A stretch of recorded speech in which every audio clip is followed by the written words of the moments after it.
बिस्मिल्लाहिर्रहमानिर्रहीम, अस्सलाम वालेकुम। यूट्यूब पे सलमान हैदर। अक्टूबर 2020 के बाद ना अब इजलास होने जा रहा है 22 से 25 फरवरी के दौरान, और इन 3 दिनों के इजलास में फेटअप किस इजलास में ये फैसला हो जाएगा कि पाकिस्तान को ग्रे लिस्ट पे रखना है या वाइट लिस्ट पे रखना है। क्योंकि ये खबर आपको मैं सबसे ज़बरदस्त बता दूं कि ये डिसाइड हो चुका है कि पाकिस्तान अब ब्लैक लिस्ट के अंदर नहीं जा सकता।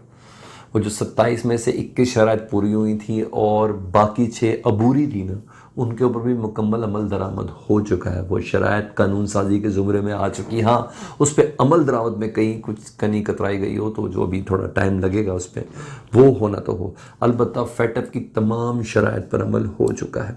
अच्छा, इस बार भी ना ये वीडियो इजलास होगा और हमाद अजहर साहब मिनिस्टर इंडस्ट्रीज़ हैं, जिनके सपुर्द वज़ीर-ए-आज़म पाकिस्तान ने, जिनके कंधों पर ये वज़न डाला है, पाकिस्तान की इज़्ज़त का वज़न डाला है। जो 2018 के बाद पाकिस्तान मुखालिफ क़ुव्वतों ने पाकिस्तान का नाम ग्रे लिस्ट में रखा था, उसके बाद हमाद अजहर साहब इस केस को प्लेस कर रहे हैं और उन्हीं की जानिब से हमें मुख्तलिफ़ खुशखबरियाँ भी मिलती हैं और भाई वर्चुअल इजलास में भी उन्हीं की वो करेंगे। चाहे इसके कि ये तो मैंने आपको एक बैकग्राउंड बता दी। अच्छा, ये मैं आपको बता दूं कि इन 3 दिनों के अंदर फैसला हो जाना है 25 तारीख के फाइनल इजलास में, 25 फरवरी को, कि पाकिस्तान लिस्ट में किस जगह पे एग्जिस्ट कर रहा है। पाकिस्तान ने इस सिलसिले में अचीव किया, ये भी मैं आपको बता दूं। खुशखबरियाँ कहाँ कहाँ ये भी बताऊंगा। और हाँ, अब ये फेटअप दरअसल खुद एक माफिया बन चुका है। वो किस तरह, कौन से ममालिक पाकिस्तान के साथ पर्सनल हुए हैं, वो आपको बताना बहुत ज़्यादा जरूरी है, और किन ग्राउंड्स पे पर्सनल हुए हैं ये भी बता रहा हूँ। ठीक है जी, यानी अभी शख्सी बुनियादों पर काम शुरू हो चुका है। अच्छा जी, मैंने जैसे कि आपको बताया था कि 27 में से ना 21 शराइत मुकम्मल हो चुकी हैं, बल्कि 6 से मुतालिक जुज़ भी बताया जा रहा था, जिसमें AML यानी एंटी मनी लॉन्ड्रिंग का जो कानून था, इस सिलसिले में वो कहते पेशरफ दे रही हैं, और CFT यानी कॉम्बैटिंग फाइनेंसिंग ऑफ टेररिज्म, इसके ऊपर वो कह रहे थे कि पाकिस्तान ने काम करना। फिर इसकी डिफरेंट फॉर्म्स थी जो 6 फॉर्म्स के अंदर रहती हैं। अच्छा, पाकिस्तान ने जो इस साल इन 4 महीने, अक्टूबर के इजलास के बाद अब पाकिस्तान फरवरी में जा रहा है, तो नवंबर, दिसंबर, जनवरी, 4 से 4.5 महीने के अंदर पाकिस्तान ने जो अपनी कारकर्दगी दिखाई थी ना, वो फेटअप के सेक्रेटेरिएट में पाकिस्तान ने जमा भी करवा दी है। अब इन 3 दिनों के अंदर जो शुरू हो चुका है, इन 3 दिनों के अंदर पाकिस्तान की कारकर्दगी के उतार चढ़ाव को देखा जाएगा। हमाद अजहर साहब से क्वेश्चनिंग की जाएगी कि जनाब आपने एक कानून बनाया, अच्छा बनाया तो किन ग्राउंड्स पर बनाया, उन कानून की अमलदारी कितनी हुई है, और उसकी बिना पर यह फैसला होगा। ठीक है जी, और दीगर मेंबर ममालिक पाकिस्तान से सवाल भी करेंगे। अच्छा, पाकिस्तान ने एक बेशतर कानून भी बनाया, इसकी अमलदारी भी हो गई। वो पाकिस्तान तकरीबन सब कुछ कर चुका है जिसके मेंबर ममालिक, फेटअप के मेंबर ममालिक जिसकी डिमांड कर रहे हैं। लेकिन मैं साथ साथ आपको एक बात भी बताऊं, पिछले इजलास में ना 2 मुल्क थे जिनको ग्रे लिस्ट से निकाला भी गया था। एक मंगोलिया था और दूसरा था आइसलैंड। जी हाँ, ये 2 मुल्क ऐसे थे जिनको बाहर निकाला था पाकिस्तान के साथ, लेकिन पाकिस्तान को ग्रे लिस्ट के अंदर रखा था। लेकिन साउथ कोरिया और ईरान को ब्लैक लिस्ट के अंदर ही रखा हुआ है। अब मैं बता दूं कि 2 कौन से ममालिक है जो बिल्कुल पर्सनल हुए, बल्कि 3 ममालिक कौन से जो पर्सनल हुए हैं। मैं सबसे पहले तो आपको एक बता दूं, जो हैरानकुन खबर ये है कि पाकिस्तान के सिलसिले में जो सबसे इम्पोर्टेंट काम है ना, FATF की टेरर फाइनेंसिंग का जो पाकिस्तान पे इल्ज़ाम था, जिसके सिलसिले में पाकिस्तान ने कानून साजी की है और जिसमें एंटी मनी लॉन्ड्रिंग लॉ पास किया 2020 का, पाकिस्तान ने एंटी टेररिज्म एक्ट पास किया 2020 का, और इस सिलसिले में ना सिर्फ कानून बना बल्कि उसकी अमलदारी भी शुरू हो गई। वही दिन था जब पार्लियामेंट के अंदर अपोजिशन बहुत ज़्यादा बहस कर रहे थे कि नहीं, दरअसल मनी लॉन्ड्रिंग में कुछ ऐसी चीज़ें हैं जो उनकी एड्रेस होनी चाहिए। बहरहाल पाकिस्तान अपनी जानिब से ये काम कर गया।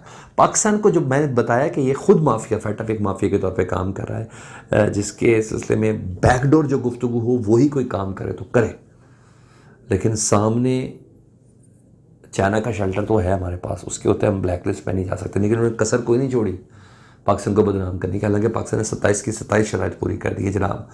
पाकिस्तान का सबसे बड़ा जो मुश्किल है ना, वो FATF की जो टेरर फाइनेंसिंग कमेटी है ना, इसकी सरबराही भारत के पास है। समझ आइए आपको, इस कमेटी की सरबराही भारत के पास हो, वो पाकिस्तान को वाइट लिस्ट में होने देगा? अब पाकिस्तान कैसे हुआ ये भी मैं आपको बताता हूँ। तो सबसे बड़ा ये पर्सनल रीज़न भारत का है। पाकिस्तान अपनी शराइत पूरी कर चुका है। दूसरा जी, हालिया तौर पर डैनियल पर्ल मर्डर केस में ना उमर सईद शेख साहब के मुतलिक जो जुडिशरी ने अहकाम दिए ना, उससे शदीद किस्म की रिजर्वेशन अमरीका को है। अमरीकी सफ़ीर में वे गुफ्तगू है और यही वजह है कि उनको रिहाई के बावजूद उनको नज़रबंद कर दिया गया। ठीक है, क्योंकि पाकिस्तान की अदालतों के फैसले तो है ना। ठीक है, तो इस सिलसिले में अमरीका कोशिश ये करेगा कि जून तक पाकिस्तान को ग्रे लिस्ट के अंदर ही रखे, ताकि जून तक उमर सईद शेख का कोई फैसला पाकिस्तानी अदालतें कर चुकी हूँ।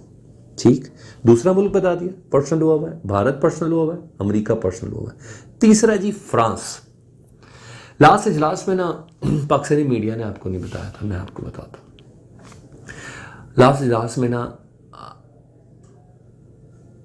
हमारी कुछ मजहबी जमातों की ना नामूस रसालत के सिलसिले में बड़ी बड़ी रैलियाँ हुई थी, जिसमें कराची वाली रैली में ना ज़दोकोब भी किया गया था और एक दूसरे के मसालिक को छेड़ा भी गया था और बहुत तकलीफ दे जुमले बोले गए थे, जो वीडियो मिनोअन उसी इजलास के अंदर दिखाई गई थी। और यूं करके इजलास के अंदर बताया था कि जनाब ये हाल है, आपने कानून साजी तो कर दी है, लेकिन उस कानून के साथ में ग्राउंड के अंदर कितना रैशनलिज्म है उसके सिलसिले में उससे बड़ा नुकसान हुआ था। वो वीडियो दिखाई गई थी।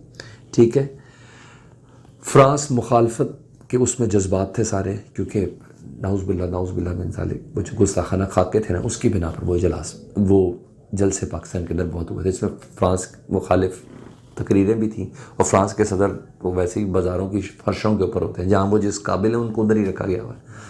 तो हम चलते फिरते तो उनके चेहरे के ऊपर पैर आते हैं, तो कहते हैं कि इस बंदे ने लेजिस्लेशन के अंदर, इस बंदे ने इतनी सख्त कानून साजी नहीं की कि हमारे पैगम्बर हज़रत मोहम्मद मुस्तफ़ा सल्लल्लाहु अलैहि वसल्लम के मुतालिक जिस शख्स ने ये खाके बनाए हैं उसको उतनी तकलीफ़ होनी चाहिए थी या उसको गिरफ्तार होना चाहिए था। ठीक है जी। अच्छा, दूसरा पूरा यूरोप फ्रांस के साथ है, ये बड़ी बात है, जाहिर बात है उनकी भाईबंदी है, इंटरेस्ट है तो होगा, शेंजन कंट्रीज है वो सारे साथ हैं।